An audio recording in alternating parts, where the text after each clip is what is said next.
everyone, welcome and thank you for joining us for this 9th installment of Talking VoIP with Datagate, where we go on a learning journey of subjects related to VoIP and UCaaS from the perspective of MSPs and wholesale telecom providers. I'm Mark Loveys, CEO of Datagate, and in today's episode, Enhancing Your Telecom Offering with HIPAA Compliance, our guest is Paul Redding from the Compliancy Group, who specialize in HIPAA and all subjects HIPAA.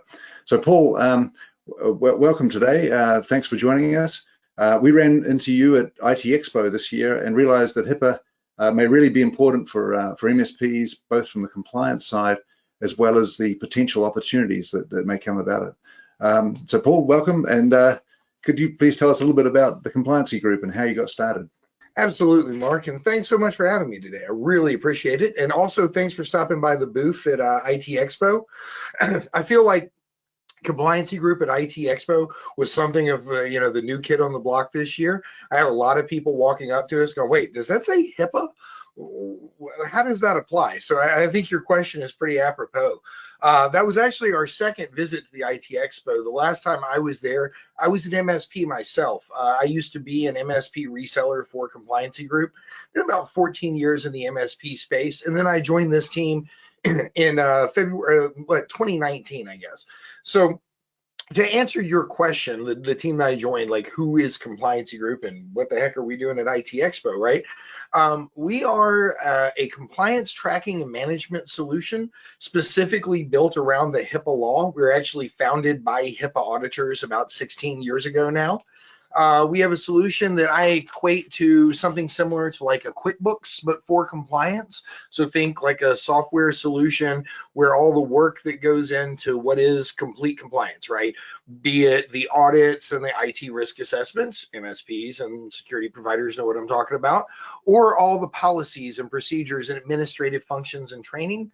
Our solution is designed to take all that stuff in and create an audit-proof tracking and compliance mechanism. Now, I just said a lot, right? The important thing to know about Compliancy Group is we recognize that the industry as a whole does not understand what it takes to actually comply with the HIPAA law. So we pair you with our experts. We call them HIPAA coaches. So today, that solution, this software and kind of service combination, what we do is we're basically the industry standard for HIPAA compliance. On the medical side, we're endorsed by more than half of your major medical associations. So think like the American Dental Association, for example, lists us as the only recommended solution for compliance in the market. What it does for the MSPs, VoIP providers, etc., what a lot of people don't understand, if you even have one medical client and you can conceivably interact with this data that they have, it's called EPHI, believe it or not, you're in healthcare too, and all of this law and all of this crazy stuff we're talking about, it applies to you as well. So, I used it on in my MSP, and now we're out there and we're trying to, make this available to the technology channel as a whole. Wow. So Paul, if you could condense down into some very brief statements, if it's possible, just to tell us what exactly HIPAA is. What's a quick overview of what is HIPAA? Well, HIPAA is an 800-page law written by lawyers to be audited and interpreted by other lawyers. That's the most important thing to understand about this. It's not an IT standard, okay? It's not a cybersecurity policy set or a bunch of rules. HIPAA, literally, it's broken into 3 separate rules. So you have the privacy rule, layman's terms. When you go to the doctor, that big stack of paperwork that you got to fill out that says, who they can tell and how they can contact you, that's the privacy rule. Then you have the security rule. For all the MSPs out there, they're like, yep, that's what we do. You do part of it. The security rule, if it has a bunch of audits, and part of them are IT, the rest of it's like physical and administrative. And then the last of it is what's called omnibus. That's why everybody out there cares. I call it the on the bus rule. Easiest way to remember it, it's the rule that brought you into this. Business associate agreements, if you've ever signed one of those things, that's because of this omnibus rule. Guys, to answer your question quickly, 800-page law, 3 rules, all broken down into sub-rules, and there's 6 total audits that have to be done. That's HIPAA in a nutshell. It's a bunch of administrative stuff that goes way beyond technology. Right, excellent, thank you. So a number of the MSP telecom resellers that we work with have customers in the healthcare field. So what does HIPAA compliance mean to them as providers of telecom services or even IT services? What do they need to be aware of? The way that I view HIPAA for the service provider, let's just lump them all together, right? Technology service providers as a whole, is it's kind of a risk versus reward thing. On its surface, it can look scary, right? You understand that screwing this thing up results in an average of about a $1.5 million fine. With that lens being focused, and the potential for fine being focused into the IT industry, I think that's a pretty compelling argument that you should pay attention to this. But let's take the risk out of it, because there's lots of information and stuff in the space about all the bad things that can happen if you mess up with HIPAA. What HIPAA can represent, though, for all service providers is an opportunity to deliver your top level stack, your top level tools. HIPAA and compliance as a whole requires a more advanced tool set, and in many cases a broader tool set than just supporting, let's say, Bob's sign shop, right, or a print company. When you get into these requirements like HIPAA, you have this larger overarching problem that your client potentially needs to solve, and it's an opportunity for the MSP or the service provider to come in there and be a hero. So the way I view it, don't be scared of it. I think what people are missing is the opportunity to elevate your own services and differentiate your business by understanding or at least addressing what we're talking about. Right. And so what's generally involved in HIPAA compliance in terms of audits and checks and balances, risks, etc.? What are the considerations for MSPs? Well, MSPs are what we call business associates, right? So without diving deeply into that law, back there in that omnibus on the bus thing, they break the world down into two groups. There's covered entities, that's doctors, dentists, chiropractors, and there's business associates. That's everybody that's listening today. If your customer does this, you're a BA. So in terms of what needs to be done, you have 5 audits that you as a business associate have to do. The only difference in you and a covered entity is they have 6. Those audits range from the IT risk assessment that you're very familiar with, all the way out to like an audit against the high-tech Subtitle D Privacy Act, right? For every audit that you do, you have to answer yes or no, do we have this stuff in place? At its simplest form, look, the MSP looking at their own business probably has the IT controls in place, so that audit's covered. But all those others, the answers are, do you have a policy for this? Do you have a procedure that addresses that? Did you train your employees on this? Employee attestation. It's functional and administrative stuff that affects the whole organization. So really, on its whole, the MSP's world's not that different than the doctors in terms of what's required.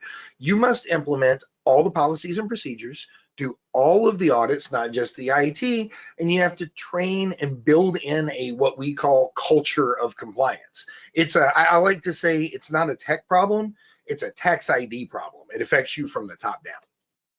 Right, I see. So really the benefit really for doing this is not only avoidance of risk, but also the benefit of differentiating the services from other providers with HIPAA compliance. And so what do you offer in the way of differentiating or making it known that someone's HIPAA compliant? Well, that's a great question. I looked to see if the seal showed up right here in the backdrop behind me. We have what we call the HIPAA seal of compliance.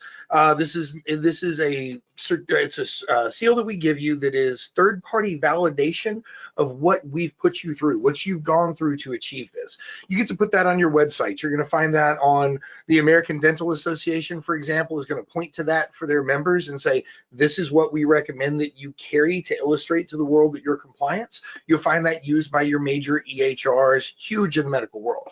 If you're a service provider, that same seal tells all these potential customers you're different. It elevates you and kind of moves you out of the class of just a traditional IT provider into the world of medical specialty, into the world of compliance as a service, right?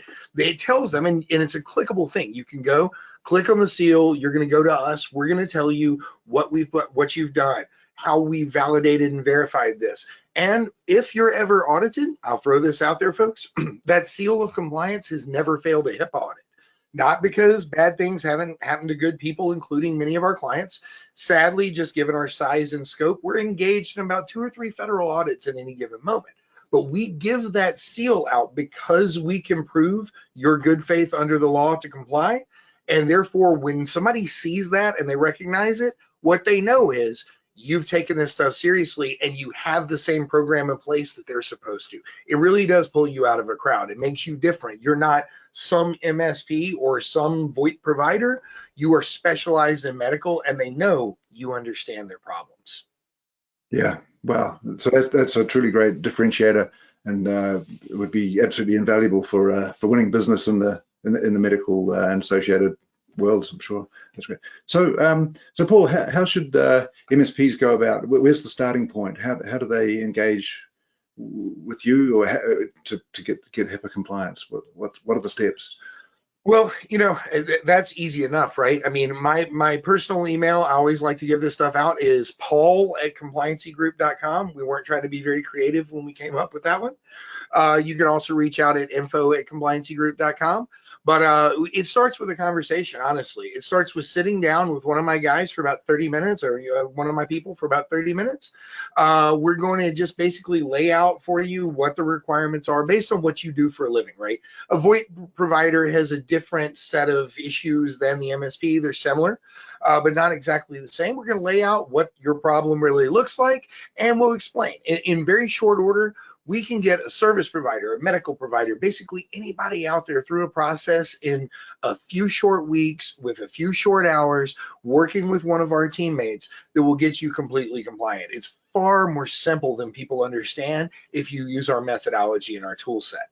What I would throw out there, though, is if you try to research this on your own, what you'll see really quickly, it's just volumes of material. If there's any magic behind what we do, it's that being based in the space, starting out as HIPAA auditors, the coaching methodology that we've gotten, we've been able to make this so simple that I can sit down with you in 30 minutes, show you your pain, show you how to fix it, and put you on the path forward just that easily. Fantastic.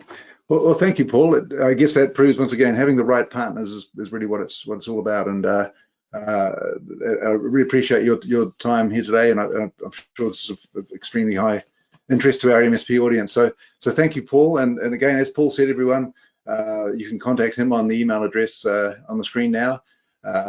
Thank you for joining us again. Thank you, Paul, for joining us, and we look forward to seeing you all again on our next video. So thanks, everyone. May the VoIP be with you. See you soon.